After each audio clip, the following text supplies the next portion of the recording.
Les vents du changement ont soufflé sur l'Afrique et l'Asie à la fin du XXe siècle.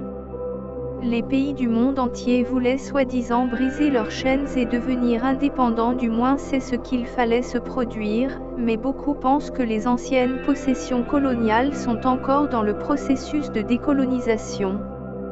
Par exemple, c'était seulement en 2019 que la France, ancien colonisateur d'Afrique occidentale et centrale, promit de jeter leur monnaie pour celui nouvellement créé appelé l'ECO. La monnaie en train d'être éliminée est le franc CFA et est considéré comme un héritage du français colonialiste. En Afrique centrale occidentale, beaucoup ont accusé la France d'utiliser la monnaie afin de maintenir une influence dans leurs anciennes colonies. Puisque le franc CFA était rempli de règles, les pays africains devaient suivre la France. Les anciennes colonies africaines devaient garder 50% de leurs réserves de change au sein du trésor français, et leur monnaie était liée à l'euro, ce qui signifiait que les pays africains avaient très peu de contrôle sur leur propre argent. Les circonstances dans lesquelles les pays francophones se trouvent ne sont en aucun cas uniques dans tout le monde en développement. Les anciennes colonies ont encore des inégalités relationnelles avec leurs anciens pays colonisateurs. Beaucoup emploient le mot néocolonialisme pour décrire ces relations, mais qu'est-ce que le néocolonialisme ?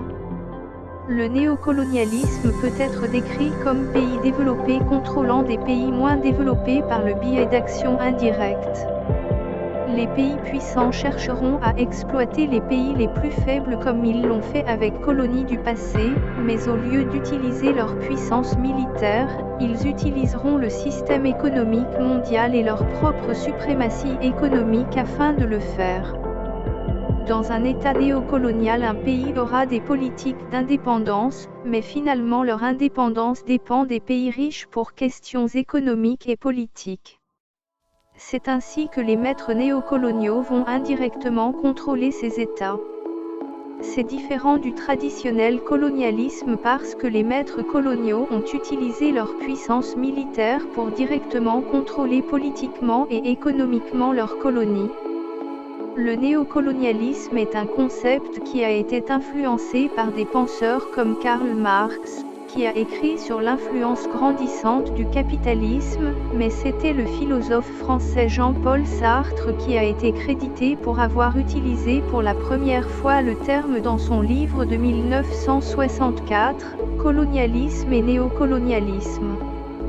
Dans son livre, Sartre critique la France qui a le contrôle sur ses anciennes colonies et plaide pour que France cède son influence sur eux, surtout en Algérie qui venait d'accéder à l'indépendance après une grande guerre contre ses anciens maîtres coloniaux en 1965.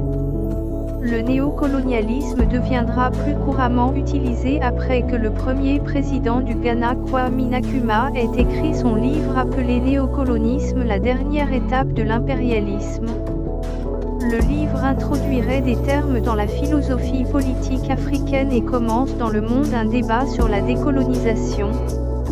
Autour du monde, beaucoup ont écrit sur le néocolonialisme.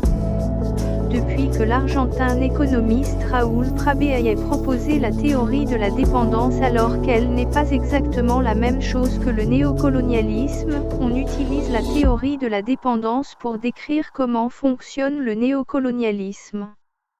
Selon la théorie du sous-développement, le sous-développement est causé par la position du pays développé dans l'économie mondiale.